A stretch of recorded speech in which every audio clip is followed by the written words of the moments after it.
Hi guys, welcome to my new blog video. আজকে আমি এসেছি ক্ষেতের মাঝে মাঝে কারণ এই দেখো, এই যে ক্ষেতটা দেখতে পাচ্ছেন, এই ক্ষেতটা আমাদের ক্ষেত। এখানে আমি একদিন নারকদলায় আর গেছি।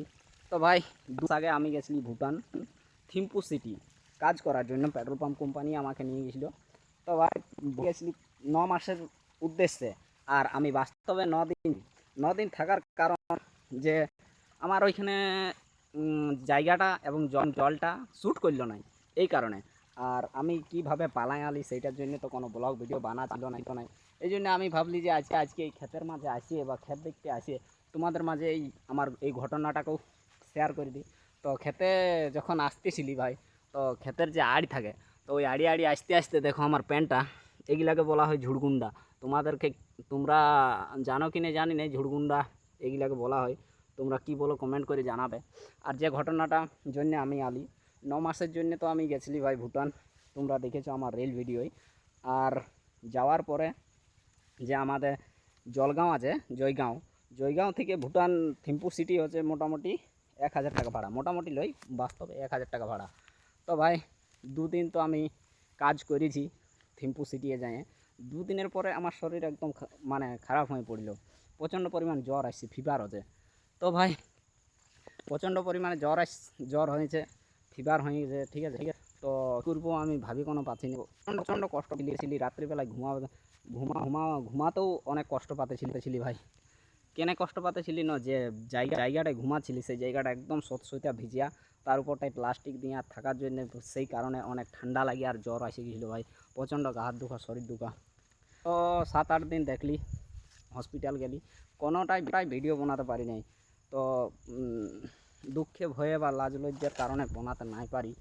আজকে তোমাদের মাঝে এটা শেয়ার করছি। তো হাসপাতাল গেলি, হাসপাতালে ওষুধ নিলি, 7-8 দিন থাকা সত্ত্বেও আমার জ্বর কমে নাই।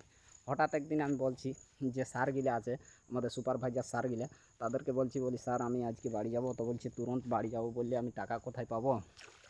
আর বলছে এইভাবে তো ছাড়িয়ে দেওয়া যাবে না, 8 দিন 9 দিন আসা হইলে, আর এই তুরন্ত যদি বলো ঘর যাবো। কিন্তু নিজের শরীরটা সব থেকে বড়ো ভাই। আর অনেকেরই জ্বর আসছে, কিন্তু তারা বিয়ার টিয়ার খাইয়ে, মানে দারু খাইয়ে তাদের শরীর চাঙ্গা করে নিছে।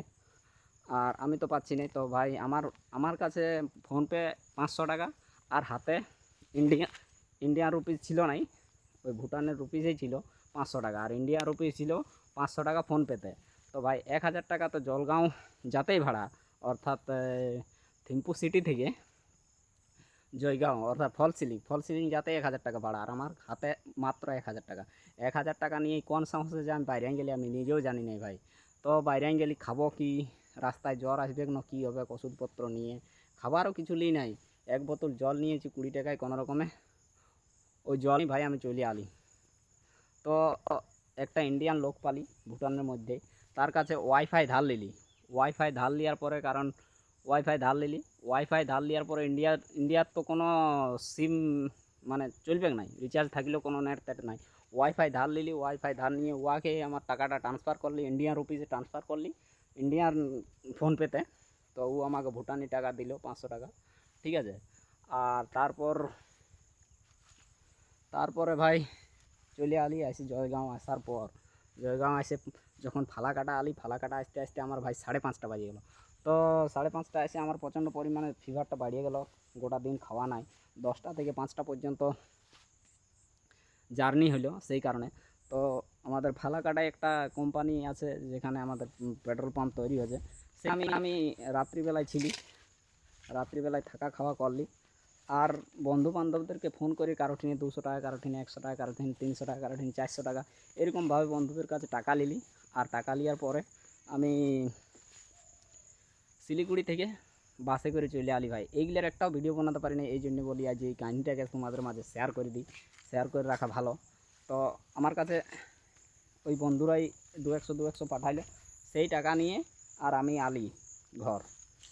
তো ঘরে এসেও কোনো ভিডিও বানাতে পারলি না। আসে 5-6 দিন নাই, মোটামুটি 10 দিন লাগলো জ্বরটা সারতে ভাই, 10 দিন লাগলো। প্রচণ্ড ওষুধ খালি, এথা এসেও ওষুধ কিনে খালি, নিজের ঘরে আসে, মাতৃভূমি আসে, তারপরে জ্বর সারলো। তারপরে ভাই চাষের কাজ করার পরে, আমার যখন চাষবাসের কাজ করা হয়ে গেল, তারপরে এখন যখন আমি যাব বলছি কাজে গেছিলি 2 দিনের জন্য টাটা, 2 দিন গাড়ি চালাই আর আলি আসি নিয়ে। আর ভাই গেলি অযোধ্যা পাহাড়, ওইখানে আমাদের একটা ঘর আছে, আমার জেঠু বাবা থাকে সেইখানে বলি 2-3 দিন থাকবো, তারপর আরও কাজে যাবো। আর যেদিন কাজে যাওয়ার সেই দিন ভাই আমার ঠ্যাংটা দেখছি এইখানটায় দাগটা, এইখানটায় আমি টাঙ্গিলা ছেলে চটাই নিয়েছি, ঠিক আছে। তো ভাই টাঙ্গিলা ছেলে যখন চটাই নিলি তারপরে সেইখানে 20 দিন হয়ে গেল, কিন্তু এইগুলোর ভিডিও আমি একটাও বানাতে পারলি নাই। আমার তো এই চ্যানেলটা ব্লগের বটে, কিন্তু এই কাহিনির উপরে বলে দিচ্ছি যে আমার ঘটনাটা কী কী হয়েছিল। 20 দিন কষ্ট করলি, কষ্ট করার পরে এখন ভাই চলতে পারছি 20-25 দিন পরে। আর এই অবস্থায় ঘুরিয়ে বলছি। তো প্রত্যেকটা জিনিসকে, প্রত্যেকটা মুহূর্তকে ব্লগারদের ভিডিও বানা দরকার, প্রত্যেকটা স্মৃতিকে তুলে রাখা দরকার। আমি ভাই লজ্জার কারণে বা যে কোনো কারণে আমি সেই মুহূর্তগুলো তুলে ধরতে পারি নাই। তো যারা যারা ব্লগার আছে তাদেরকে আমি উদ্দেশ্য করে বলছি যে তোমরা যদি ব্লগার হয়ে থাকো তো অবশ্যই ভিডিও বানাবে, প্রত্যেকটা মুহূর্তকে, সুখের হোক ও দুঃখের হোক, প্রত্যেকটা মুহূর্তকে ভিডিও বানা দরকার। আর বেশি কিছু বলছি না, আমার ক্ষেত দেখা হয়ে গেল, খেতে বেশি ঘাস হয় নাই ভাই। তো এই ঘাসের জন্য এসেছিলি, নাইলে নিড়ান করতে হবে এই কারণে। তো আসে ভাই খুব ভালো লাগলো। তো কি বলবো, চারধারটা হারিয়ালি, ফাঁকা জায়গায় কনফিডেন্স লেভেলটাকে বাড়াবার জন্য আমি ফাঁকা জায়গায় ভিডিও বানাচ্ছি, তোমাদের কাছে এই গল্পটা শেয়ার করে দিলি। তো thank you for this watching video, take care, bye bye, okay.